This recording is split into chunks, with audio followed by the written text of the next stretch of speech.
Assalamualaikum warahmatullahi wabarakatuh. Selamat siang, salam sejahtera untuk kita semua. Perkenalkan, saya dengan Dr. Fahmi Raditya Murti, spesialis onkologi radiasi dari RSCM. Pada video kali ini, saya akan menerangkan mengenai kanker payudara. Ada 4 hal yang akan saya jelaskan mengenai video ini. Yang pertama adalah apa itu kanker payudara. Yang kedua adalah siapa saja yang berisiko mengalami kanker payudara. Yang ketiga adalah apakah tanda dan gejala dari kanker payudara. Dan yang terakhir adalah bagaimana kanker payudara didiagnosis dan ditata laksana.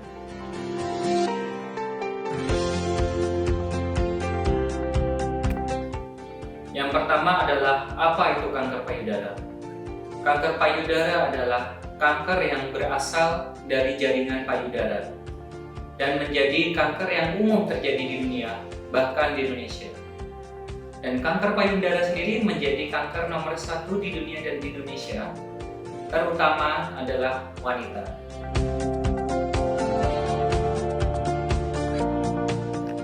Yang kedua adalah siapa saja yang berisiko mengalami kanker payudara. Seperti yang kita ketahui, kanker payudara seperti kanker yang lain. Dia berasal dari mutasi genetik atau DNA yang memerintahkan sel-sel tersebut, sel-sel yang ada di payudara akan selalu membelah dan tidak terkontrol. Sehingga faktor genetik adalah yang memainkan faktor utama pada proses pembentukan kanker payudara. Yang pertama adalah menjadi seorang wanita sendiri menjadi resiko mengalami kanker payudara. Sehingga kita lihat sebenarnya 99% pasien kanker payudara adalah wanita dan sisanya adalah seorang pria. Yang kedua adalah faktor genetik dari keluarga. Jika Anda mempunyai riwayat penyakit keluarga dengan kanker payudara, terutama pada 1 derajat, seperti ibu, saudara perempuan, kemudian anak yang mengalami kanker payudara, maka resiko mengalami kanker payudara akan jauh lebih meningkat dibandingkan masyarakat umum lainnya. Kemudian, riwayat penggunaan radiasi atau terkena radiasi akan menjadi faktor yang meningkatkan resiko mengalami kanker payudara. Dan yang terakhir adalah faktor-faktor lainnya yang mungkin banyak yang tidak bisa disebutkan, seperti riwayat anak yang sedikit, dan juga riwayat menopause yang cukup lama, dan penggunaan KB-KB hormonal baik di saat usia reproduktif maupun pasca menopause. Dan beberapa faktor lain yaitu adalah berkaitan dengan karsinogenik atau zat pemicu kanker, seperti beberapa infeksi virus seperti HPV. Yang ketiga adalah apa saja tanda dan gejala dari kanker payudara. Secara umum, tanda awal dari kanker payudara adalah munculnya suatu benjolan di payudara yang bisa diikuti oleh gejala-gejala berikut, seperti kemerahan, bengkak, perubahan tekstur kulit, lesung, dan yang lainnya. Gejala lainnya adalah mengikuti dari puting. Puting tertarik ke dalam, kemudian munculnya cairan dari puting, bisa juga menjadi salah satu dari gejala tanda kanker payudara. Dan bila kanker payudara sudah mulai menyebar ke bagian lain, akan muncul tanda seperti berikut, seperti benjolan pada ketiak, baik bisa digerakkan maupun tanpa bisa digerakkan, dan juga benjolan yang ada di leher, ataupun ada tanda-tanda penyebaran ke tempat lain seperti tulang, paru, maupun otak. Bila ada tanda penyebaran ke tulang, maka akan ditandai dengan rasa nyeri, terutama di daerah-daerah tulang belakang maupun tulang pinggang maupun pinggul. Dan kemudian bila kanker payudara sudah menyebar ke paru-paru, maka akan dapat muncul gejala seperti batuk dan sesak. Dan yang terakhir, dan bila kanker payudara sudah bermetastasis atau menyebar ke otak, maka dapat muncul tanda dan gejala seperti kelemahan sisi tubuh dan juga nyeri kepala.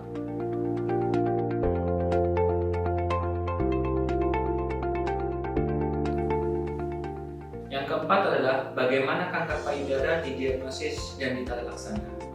Untuk diagnosis, dokter, terutama dokter bedah onkologi maupun dokter yang lainnya, akan melakukan serangkaian pemeriksaan. Yaitu adalah pemeriksaan payudara secara klinis, kemudian dilakukan mamografi ataupun USG atau ultrasonografi, dan ataupun MRI bila diperlukan.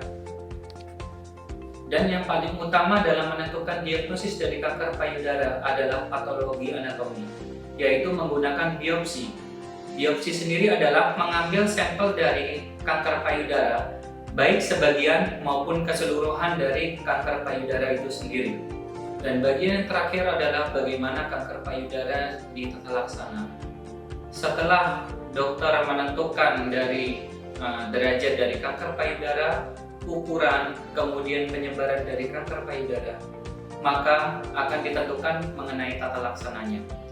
Tata laksana ini utamanya adalah dengan menggunakan operasi. Jadi di mana ketika kanker payudara itu masih bisa dioperasi, maka operasi adalah menjadi pilihan utama.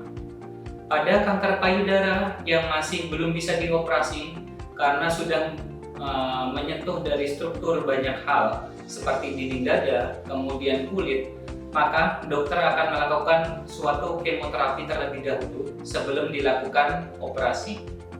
Setelah dilakukannya operasi, maka akan dilihat kembali apakah pasien memerlukan adanya tindakan radiasi sebagai tambahan ataupun tidak. Radiasi ini berfungsi sebagai terapi adjuvan atau terapi tambahan, di mana radiasi ini fungsinya adalah mencegah dari kekambuhan dari sel tumor yang mungkin setelah operasi masih tersisa kecil-kecil di bagian dinding dada ataupun di bagian payudara yang telah dioperasi. Kemudian ada beberapa terapi lain yang akan direkomendasikan dari dokter, yaitu adalah terapi hormon ataupun terapi target. Terapi hormon dan terapi target ini ditentukan oleh dari jenis kankernya itu sendiri, yang didapat dari hasil dari patologi anatomi yang telah diperiksakan lebih jauh menggunakan panel imunohistokimia. Jika kanker tersebut memang sensitif terhadap terapi hormon, maka dokter akan meresepkan dan memberikan obat dari hormon. Jika dari hasil pemeriksaan imunohistokimia menunjukkan kanker tersebut bisa mendapatkan terapi target, maka dokter akan meresepkan dan memberikan terapi target sesuai dengan kondisi pasien. Dan bila mana suatu penyakit kanker payudara sudah memasuki stadium lanjut, yaitu adanya penyebaran jauh ke organ lain, seperti paru, tulang, maupun otak, maka dokter akan merekomendasikan untuk menjalani terapi kemoterapi dosis penuh. Adapun terapi-terapi lain yaitu terapi paliatif, yaitu terapi yang bertujuan untuk meringankan tanda dan gejala dari kanker payudara, seperti nyeri, kelemahan sisi tubuh.